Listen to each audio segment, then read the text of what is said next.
Good morning everyone and welcome back to our channel. और अभी बज रहे हैं सुबह के 9:30, around 9:30, I am not sure. और आज दिन है थर्सडे। थर्सडे की सुबह के 9:30 बज रहे हैं और मैं उठ चुकी हूँ, नहा चुकी हूँ। बट नहाने और उठने के बाद भी मैंने अभी तक कुछ किया नहीं है। मैंने सोचा आज पहले क्यों ना मैं नहा लूँ, क्योंकि नहाने में लेट हो जाता है तो फिर सब गड़बड़ हो जाता है। तो मैंने बात लिया पहले और अब मैं करूँगी घर में झाड़ू और मोपिंग वगैरह अब करूँगी। लेकिन उससे भी पहले मैं सोच रही हूँ पहले मैं मंदिर साफ़ कर लूँ, क्योंकि एक बार मंदिर साफ़ हो जाएगा फिर ये झाड़ू पोछा करने के बाद मैं डायरेक्ट पूजा कर सकती हूँ। और अभी सब सो रहे हैं, जीविका भी सो रही है। जीविका ने क्लास भी छोड़ दिया क्योंकि रात को हम थोड़े से लेट सोए थे। लेट क्यों सोए थे, कुछ तो कर ही रहे थे तो रात को लेट हो गई थी।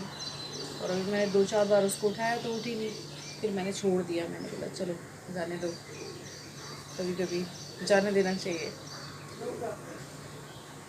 बारिश अभी मुंबई में कम हो चुकी है, बहुत बारिश नहीं हो रही है। और देखते हैं आप थोड़ी थोड़ी सी धूप आ रही है, तो काफ़ी टाइम बाद धूप आ जाई है। तो मैं यहाँ पे बैठी हुई क्योंकि थोड़ा सा विटामिन डी लेना बहुत ज़रूरी है और बारिश के मौसम में ये बहुत मुश्किल हो जाता है।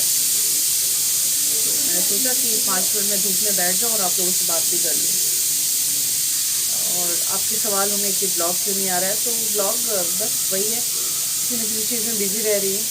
और मैंने पहले भी बोला कि पहले घर की काम और रिस्पॉन्सिबिलिटीज़ मेरे लिए पहले हैं, तो उसके बाद ही मैं कोई काम करती हूँ। लेकिन इसका भी सॉल्यूशन ढूंढ रही हूँ। यहाँ पे मेड वगैरह आना शुरू हो चुके हैं, तो आ रही है अभी सब काम वाले। लेकिन मैं सोच रही हूँ इस बार मैं सोच रही हूँ कि मैं झाड़ू और साफ़ सफाई मैं खुद करूँ, बिकॉज़ मुझे अच्छा लग रहा है करना खुद से। तो सिर्फ बर्तन के लिए मैं रखूँगी, तो सिर्फ बर्तन के लिए अभी भी वो मैं श्योर नहीं हूँ, डिसाइडेड नहीं हूँ कि मेरे को रखना ही है। बट थोड़ा सा क्या हो रहा है, पूरे दिन उसी में मैं बिज़ी रह रही हूँ, तो ऑब्वियस है मैं अपने ब्लॉग पे नहीं काम कर रही हूँ। सोचा है, अभी सिर्फ सोचा है, सोची हुई चीज़ ज़रूरी नहीं होती है, सोचती तो बहुत कुछ बैठे बैठे। तो चलिए बातें कम और अब साफ़ सफाई शुरू कर देती हूँ, काम शुरू कर देती हूँ, क्योंकि नहीं तो लेट हो जाएगा। मैंने क्या चढ़ाया है, मैंने अभी आलू बॉइल करने के लिए चढ़ाया है। सबसे पहले मैं मंदिर को साफ़ कर लूँगी, ताकि जब मंदिर साफ़ करने के बाद घर की साफ़ सफाई हो जाए तो मुझे पूजा करने में टाइम ना लगे, क्योंकि ऑलरेडी घर की साफ़ सफाई करते हुए काफ़ी टाइम हो जाता है, तो मुझे पूजा करने में लेट हो जाएगा। इसलिए मैं सबसे पहले मंदिर को क्लीन कर लूँगी, ताकि मैं काम ख़त्म करते ही मैं पूजा शुरू कर सकूँ। वैसे प्रॉब्लम क्या होती है, जब हम शुरू से इतने काम कर रहे होते हैं तो हमें आदत होती है, बट जब आदत नहीं होती है तो हमें मैनेज करना भी नहीं आता और हमें समझ में नहीं आता कि पहले कौन काम करें, पहले कौन सा काम करें, क्योंकि हमें आदत होती है कि कोई करके दे देगा और मुझे सिर्फ कुकिंग करना होता था। तो ये बड़ी परेशानी हो रही है मुझे। और ऐसा नहीं, अगर मैं करती रहूँगी तो शायद आदत हो भी जाए और मुझे समझ में भी आने लगेगा कि मैं किस तरीके से मुझे कौन सा काम पहले करके हटा देना है। मैंने रात को किचन साफ़ कर लिया था और कुछ बर्तन वगैरह सारे क्लीन कर लिए थे, लेकिन जब मैं मॉर्निंग में उठती हूँ तो चाय बनाया या कुछ ऐसी चीज़ें, तो 2-4 बर्तन फिर से इकट्ठे हो जाते हैं, तो वो भी अभी मुझे साफ़ करना है। और आप देख रहे होंगे कि मैंने ड्राइंग रूम में ये कपड़े सूखने वाले रखे हैं।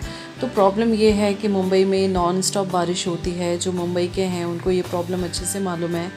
तो रात को फ़ैन में सुखाना होता है कपड़ा, और फ़ैन में भी 2-2 दिन लग जाते हैं सूखने में।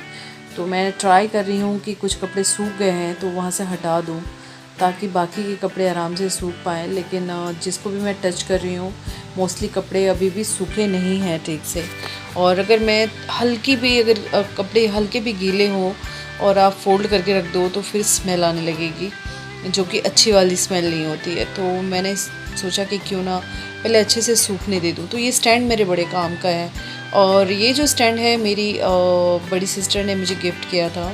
और इस स्टैंड को हो गया है करीब 2 नहीं 3-4 साल हो गए इस स्टैंड को और काफ़ी अच्छा चला। मैं यहाँ के लोकल मार्केट से ही मैंने ख़रीदा था और इसमें आराम से कपड़े आ जाते हैं। अगर आप कुछ कपड़े हैंगर वगैरह में डाल के रखो तो और भी अच्छे से आ जाते हैं। तो कुछ कपड़े सूखे थे वो मैंने हटा दिया और अब है सफाई की बारी। तो सबसे पहले मैं झाड़ू दे दूँगी ताकि जितनी भी गंदगी है वो निकल जाए।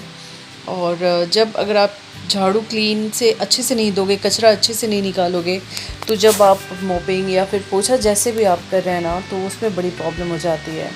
तो मैं झाड़ू बड़े ही आराम से देती हूँ ताकि एक भी कचरा ना हो। और आजकल बारिश में बाल ऐसे झड़ रहे हैं ना कि पूछो ही मत। बाल मेरे हर जगह बिखरे पड़े रहे होते हैं। मुझे पता ही नहीं चलता कि कब बाल झड़ के गिर गए, क्योंकि कोम करो या ना करो बाल गिरते ही जाते हैं। तो इस वजह से भी बड़ी प्रॉब्लम हो जाती है। कचरे के नाम पे मेरा बाल ही दिखता है और कुछ नहीं।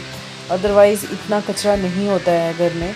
हाँ, बच्ची है तो चीज़ें इधर उधर फेंक दें वो बात अलग है, वरना कचरा नहीं होता। यहाँ पे इतनी धूल मिट्टी नहीं आती है घर में अगर आप डेली साफ़ सफाई कर रहे हैं तो। अगर काफ़ी टाइम तक बंद कर दोगे घर तो तब तो कचरा हो ही जाता है। जैसे कि मैं 5 महीने बाद आई थी तो घर की हालत देखने लायक थी, भयानक सी। देखकर किसी को भी डर लग जाता। तो फिर झाड़ू मैंने दे दिया है और अब मैं मोपिंग कर रही हूँ। मैंने पहले शुरू में हाथ से पोछा देना शुरू किया था, तो वो मुझे थोड़ा सा टफ़ लगा कि मैं कर नहीं पा रही थी। तो फिर मैंने ये मंगवाया और ये स्कॉच ब्राइट का ही है, स्कॉच का। तो ये अच्छा हो रहा है इससे क्लीन। तो मैं कभी कभी इससे कर लेती हूँ और फिर बीच बीच में 2-4 दिन में एक बार हाथ से कर लेती हूँ। तो फिर इस तरीके से घर साफ़ रहता है, क्योंकि हमेशा आप इससे करोगे तो बिल्कुल डीप क्लीनिंग नहीं होती। तो आप अगर आपको इससे हैबिट है तो आप इससे करें, बट बीच बीच में मैं तो यही कहना चाहूँगी हाथ से भी पोछा दिया करें। वो आपकी बॉडी के लिए भी अच्छा होता है, एक्सरसाइज हो जाता है और आपका जो घर होता है वो अच्छे से क्लीन हो पाता है। क्योंकि हम अपने हाथ से जब पोछा देते हैं ना, तो जहाँ भी गंदगी है वहाँ तक हम खुद देखकर साफ़ करते हैं। तो फ़िलहाल तो मैं इसी से कर रही हूँ और 2-4 दिन में फिर मैं हाथ से कर लेती हूँ। तो सबसे पहले मैं ड्राइंग रूम को साफ़ कर रही हूँ। बैल्कनी ऑलरेडी साफ़ है, कल मैंने साफ़ किया था। और बैल्कनी हर दिन नहीं साफ़ करती, 1-2 दिन बीच करके वहाँ पे वॉश कर देती हूँ। अच्छे से धो सकते हो आप, ऐसा बना हुआ है। तो अभी तक तो मैं ड्राइंग रूम में ही हूँ, क्योंकि मैंने बोला ना, मुझे थोड़ी सी मतलब अच्छे से आता नहीं, तो थोड़ा टाइम लग जाता है मुझे करने में। मैं स्लो ही कर पाती हूँ। आप पता नहीं ये भी मुझे चलाना आ रहा है या नहीं। तो अब है बेडरूम की बारी और जीविका अभी सो ही रही है, लेटी हुई है, इसलिए आपको बेड जो दिख रहा है, ब्लैंकेट वगैरह सब फैले हुए। और अब ब्लैंकेट से एक बात याद आई कि मुंबई में जब बारिश होती है, जहाँ हम रह रहे हैं, वहाँ इतनी ठंड पड़ती है बारिश में कि आपको ब्लैंकेट लेना पड़ता है। मैं एसी वगैरह नहीं यूज़ करती, फिर भी ब्लैंकेट आपको फ़ैन में यूज़ करना पड़ता है, पतले ब्लैंकेट्स। तो जैसे ठंड का मौसम होता है ना, उस तरीके से थोड़ी सी ठंड होती है हमारे लिए, तो इसलिए ब्लैंकेट आपने देखा होगा। और अब मैं किचन की साफ़ सफाई कर रही हूँ। किचन में जब भी मैं क्लीन करती हूँ तो ये ड्रॉर्स वगैरह खोल के करती हूँ, ताकि कुछ कचरा गिरा हो तो वो भी साफ़। अगर आप हर दिन ऐसे हाथ मार दोगे तो साफ़ रहता है। अगर आप सोचोगे कि चलो कभी इकट्ठी सफाई हो तो वो करना भी मुश्किल होता है और गंदगी जम जाती है। तो मैं जब भी झाड़ू पोछा करती हूँ तो ड्रॉर्स वगैरह को ओपन करके ज़रूर करती हूँ। तो अब पोछा करने के बाद मैं आ गई हूँ बेडरूम में। जीविका उठ गई है और देखिए वो बैल्कनी में बैठी खेल रही है। उठते ही थोड़ी देर खेलती ही है वो, उसके बाद ही फिर वो नॉर्मल होती है। अगर मैं उसको तुरंत बोलूँगी कि चलो आप तैयार हो जाओ, नहा लो, तो वो कभी नहीं। उसको कम से कम 10 मिनट 20 मिनट ऐसे उसको मस्ती करनी होती है उसके बाद। और कचरा तो जीविका, सच बता रही हूँ, जीविका जब तक, स्कूल तो अभी खुलने वाला ही नहीं है, जीविका सबसे ज़्यादा गंदगी करती है। बेड पे कुछ भी गिरा देना, कुछ भी खाना, और मोस्टली इस एज के सारे बच्चे ही करते होंगे, बिस्किट्स वगैरह, वो बड़ी प्रॉब्लम होती है मुझे। तो अब आप सोच रहे होंगे कि मैंने चादर निकाला नहीं, ऐसे ही साफ़ कर दिया। तो हाँ, ये गद्दा जो है ना, बहुत वेट है इसमें, तो बार बार निकालना थोड़ा मुश्किल होता है। तो चादर मैं वैसे ही टाइट कर देती हूँ और उसके बाद मैं कपड़े से झाड़ देती हूँ, तो सारी गंदगी निकल जाती है। और इस रूम का मैंने मेकओवर किया था, बट सब कुछ गड़बड़ हो गया। मतलब जैसे ही मैंने मेकओवर किया था वैसे ही लॉकडाउन शुरू हो गया और घर बंद हो गया। तो पता नहीं क्या मतलब इतने शौक से मैंने रूम को ठीक किया और उसको मैंने इंजॉय भी नहीं किया था गाइस। और ये लाइट जो पीछे लगी हुई है ना, आप देख रहे होंगे पीछे लाइट्स वगैरह मैंने लगाया, वो ख़राब भी हो चुका है, उसको निकालना है मुझे। तो सब गड़बड़ हो गया। बड़े शौक से दिखाया भी था मैंने रूम और मुझे बहुत दुख भी हो रहा था। खैर कोई बात नहीं, कुछ ऐसे सिचुएशन होते हैं जो बोल कर नहीं आते, लाइफ में आ जाते हैं। तो अब मैं आ गई हूँ किचन में और किचन में झाड़ू पोछा तो हो गया है, लेकिन मैंने बोला था ना कुछ बर्तन निकल जाते हैं। और ये पपाया, आपको पता है ये पपाया मेरे हस्बैंड रात को लेकर आए और अंदर से वो ऑलमोस्ट कच्चा ही है, तो उसको वापस करना है। उसने बोला था अगर सही नहीं निकलेगा तो आप वापस कर देना, तो इसलिए मैंने पूरा कट नहीं किया था उसको। अब ये 2-4 बर्तन हैं, उसको भी मैं साफ़ कर लूँगी, क्योंकि बर्तन अभी इकट्ठे करके रखूँगी तो करेगा कौन, करना मुझे ही है। तो मैं हैंड टू हैंड क्लीन करती जाती हूँ ताकि बर्तन इकट्ठे ना हों। और आप स्लैब वगैरह देख रहे होंगे एकदम क्लीन है, लेकिन फिर भी मैं एक बार और साफ़ सफाई कर दूँगी और उसके बाद फिर मैं अपना किचन वगैरह का काम शुरू करूँगी, खाने वाने का। क्योंकि जब एकदम किचन क्लीन होता है ना तो थोड़ा मज़ा आता है काम करने में। अगर गंदगी फैली होती है तो फिर आपको काम करने में इतना कंफर्टेबल नहीं लगता।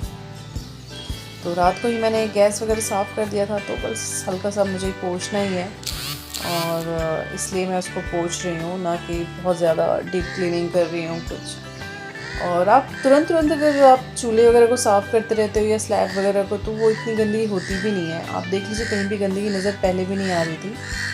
तो ये सब करने के बाद मैं जो 2-4 बर्तन हैं उसको भी वॉश करके हटा दूँगी और उसके बाद मैं करूँगी पूजा, क्योंकि पूजा में मुझे लेट हो जाता है। अभी सारे काम भी करने हैं, तो ये काम करना भी ज़रूरी ही है।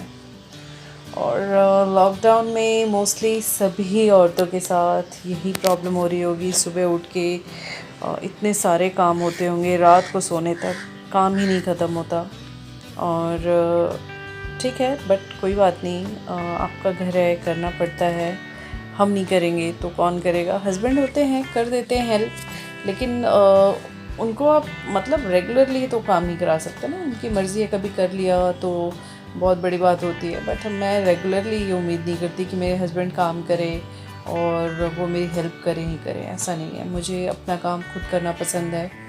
या फिर मेरी एक और भी बात है कि घर में कोई आ भी जाता है तो उससे भी मैं हेल्प नहीं लेती।